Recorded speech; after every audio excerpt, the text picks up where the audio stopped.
संसार तो दुखमय है ही, संसार में दुख ही ज़्यादा है। जैसे छलनी में गौ माता का दुग्ध इकट्ठा नहीं किया जा सकता। मैं प्रायः कहता रहता हूँ,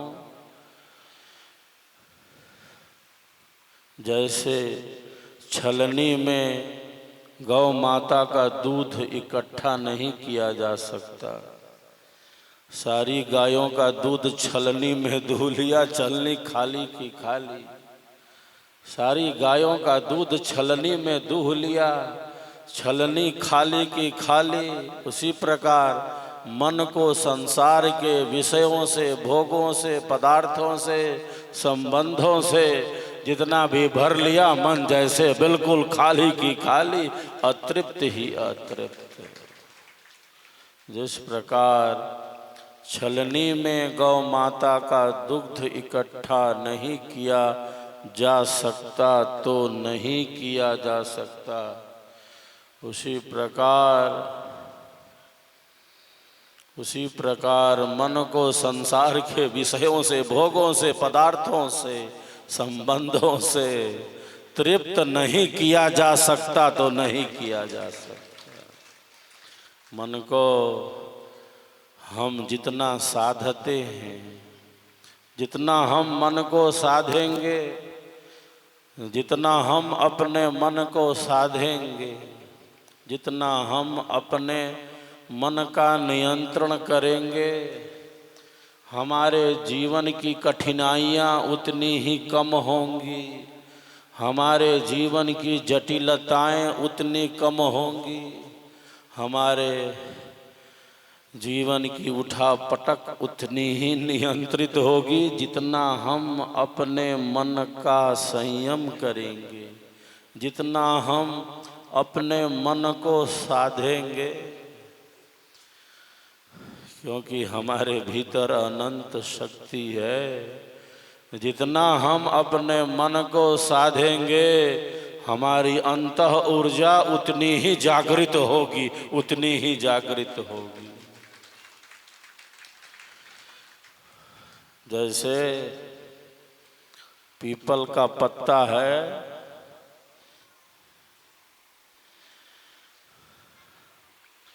पीपल का पत्ता तनिक हवा के संपर्क से इतनी तेजी से हिलने डुलने लगता है जैसे मानो आंधी आ गई हो।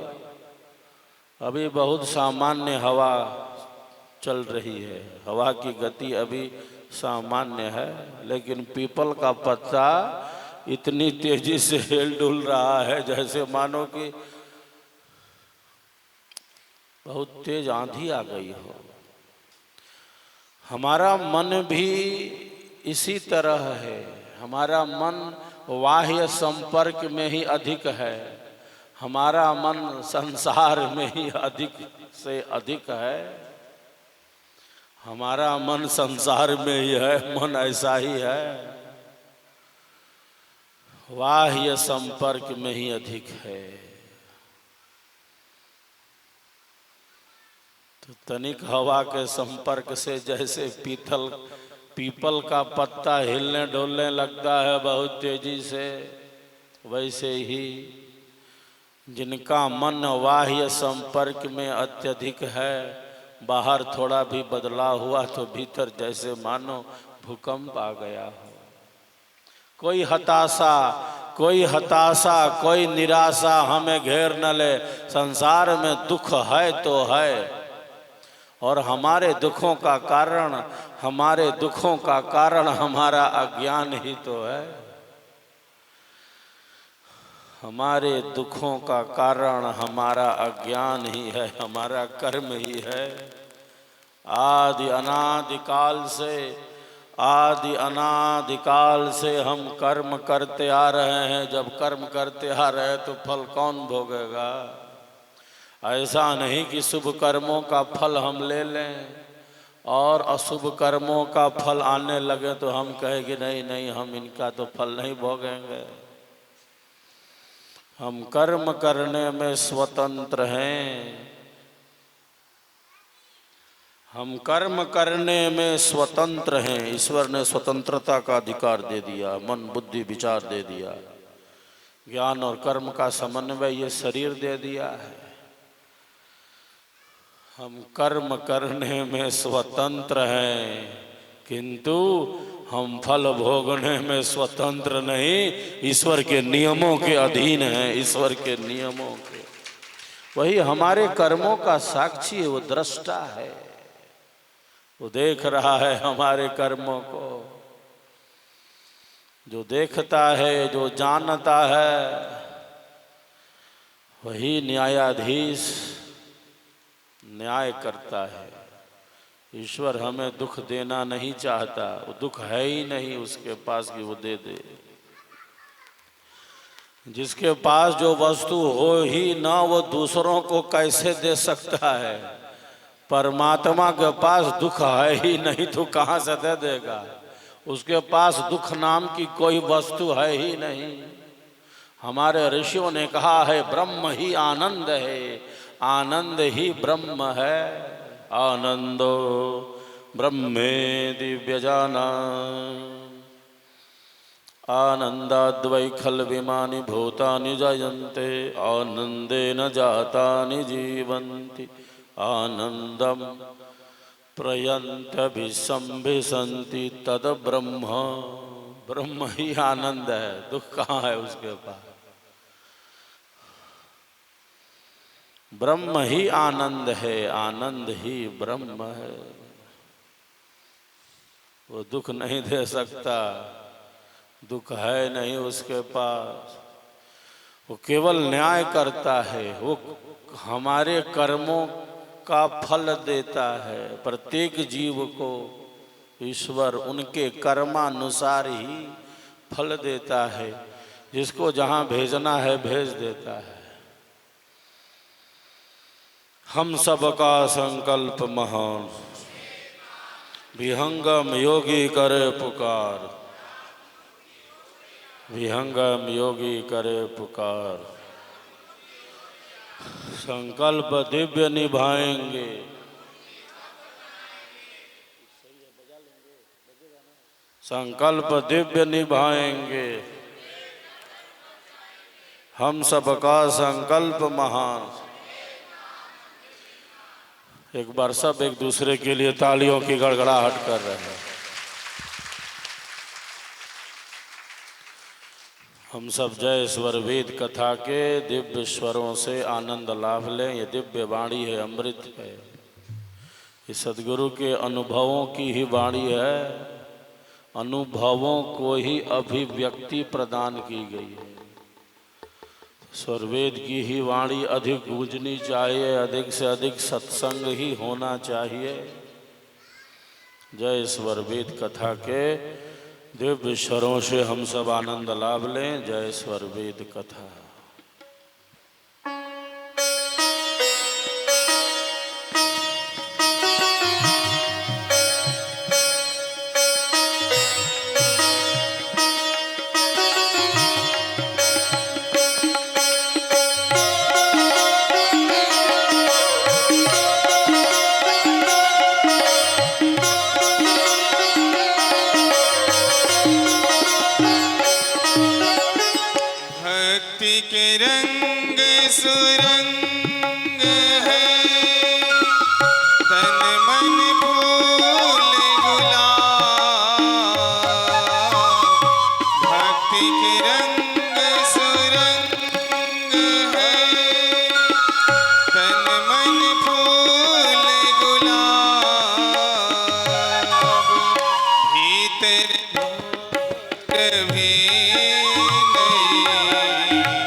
निरंतर शब्द में लगन मगन रहजो। सुरति निरंतर शब्द में लगन मगन रहजो। और दृश्य भासी नहीं भक्ति कहावी सोय। और दृश्य भासी नहीं भक्ति कहावी सोय। जय स्वर वेद कथा, जय स्वर वेद कथा, जय स्वर वेद कथा, जय स्वर वेद कथा।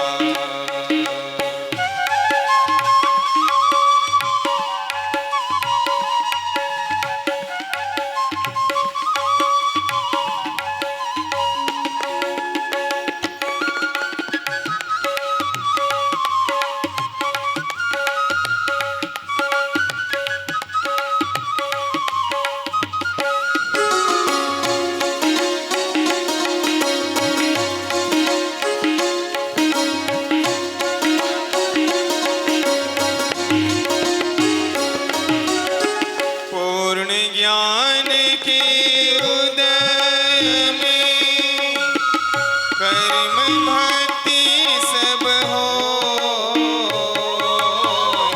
पूर्ण ज्ञान के उदय में कर्म भक्ति सब हो।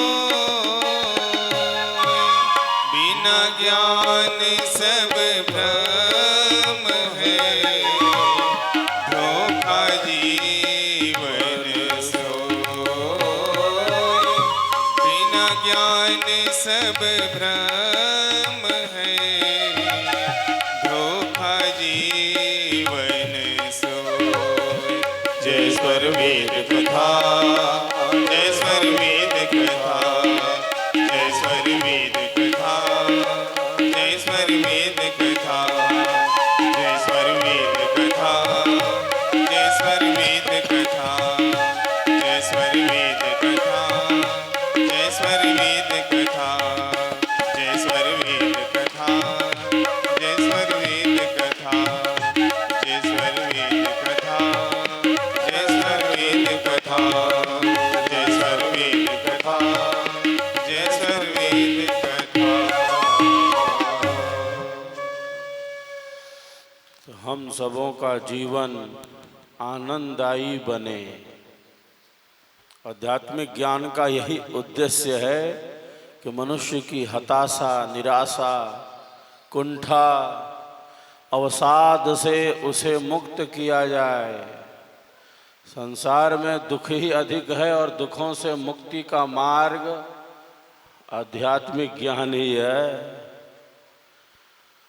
आध्यात्मिक ज्ञान की अनिवार्यता इसीलिए है कि हम इस जीवन को जान सकें, अनुभव कर सकें ये जीवन है क्या। दुखों के बीच रहकर जो आनंद पूर्वक जीवन जीता है वही विहंगम योगी होता है। विहंगम योगी होता है जो सुखों के मिलने पर अत्यधिक प्रसन्न हो सकता है। जो सुखों के मिलने पर अत्यधिक प्रसन्न हो सकता है, दुखों के मिलने पर वह कितनी हताशा, निराशा, कुंठा और अवसाद में चला जाता है। जो सुखों के मिलने पर बहुत अधिक प्रसन्न हो सकता है, दुखों के मिलने पर वही हताशा, निराशा, कुंठा में भी चला जाता है। तो जीवन के प्रति एक समदृष्टि, एक विवेक दृष्टि, एक ज्ञान की दृष्टि, सुख दुख में एक समान रह पाना ये सबके लिए सहज नहीं है। वही रह सकते हैं, वही रह पाते हैं जिनके पास आध्यात्मिक ज्ञान की शक्ति है। वही अपने जीवन का विकास कर पाते हैं। जो बाहर की उलझनों से, संसार से बहुत अच्छे ढंग से पार हो जाते हैं। संसार में उलझने हैं, कठिनाइयां हैं, जटिलताएं हैं। जितना हम अपने मन को साधेंगे हमारा जीवन उतना ही सरल होता जाएगा, हमारा जीवन उतना ही सहज हो जाएगा। मन एव मनुष्याणां कारणं बंध मोक्षयोः। मन ही है जो हमारे बंधन का कारण है और मन ही है जो हमारे मोक्ष का कारण है। एक ही है मन। अवस्था भले दो है उसकी, लेकिन मन तो एक ही है, 10-20 तो है नहीं। हमारे अंतःकरण में प्रधान है मन, जो हमारी शक्ति को लेकर बाहर जा रहा है। जितना हम मन को साधते हैं, जिस प्रकार हमारा मन मनन करता है और हमारी बुद्धि उसका विवेचन करती जाती है, हम वैसे ही हो जाते हैं। तो मन के नियंत्रण की विधि यह भी है कि मन को पवित्र विचारों से भरा जाए, मन को कल्याणकारी विचारों से भरा जाए। अंधेरा कहाँ है? अंधेरा बस वही है जहाँ प्रकाश का भाव है। इसीलिए हमारे ऋषि कहते हैं तन्मे मनः शिव संकल्पमस्तु। हमारा मन श्रेष्ठ संकल्पों वाला हो। जैसा हम विचार करते हैं, जिस प्रकार हमारे मन का मनन होता है और हमारी बुद्धि उसका विवेचन करती है, हम वैसे ही होते जाते हैं। सद्गुरु कहते हैं कर विचार मैं कौन हूँ, ब्रह्म को जगदाधार, कैसे जग उत्पन्न है लीन कौन विधि पार। 4 बातें बड़ी महत्वपूर्ण हैं। मैं प्रायः कहा करता हूँ कि 4 बातें बड़ी महत्वपूर्ण हैं। कौन हूँ मैं, यह जिज्ञासा। कौन हूँ मैं, कहाँ से आया, क्या कर रहा और जाना कहाँ है, लक्ष्य क्या है, मार्ग क्या है। ये 4 बातें बड़ी महत्वपूर्ण हैं। ये शरीर तो जाने वाला है नहीं, ये तो धरा का धरा रह जाता है सब। जब शरीर ही जाने वाला नहीं है, तब अन्य वस्तुओं, पदार्थों, संबंधों की क्या बात करें, जब शरीर ही स्थिर रहने वाला नहीं है। शरीर जैसे मिट्टी का घड़ा हो, मिट्टी के घड़े में कब ठोकर लगे और घड़ा टूट फूट जाए, वैसे ही ये शरीर है।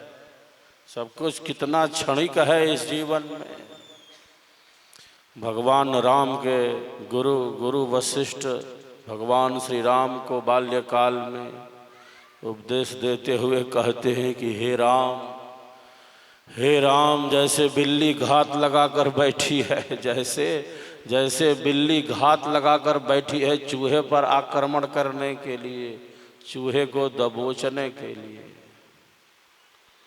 उसी प्रकार मृत्यु घात लगाकर बैठी है मनुष्य पर आक्रमण करने के लिए, मनुष्यों पर आक्रमण करने के लिए।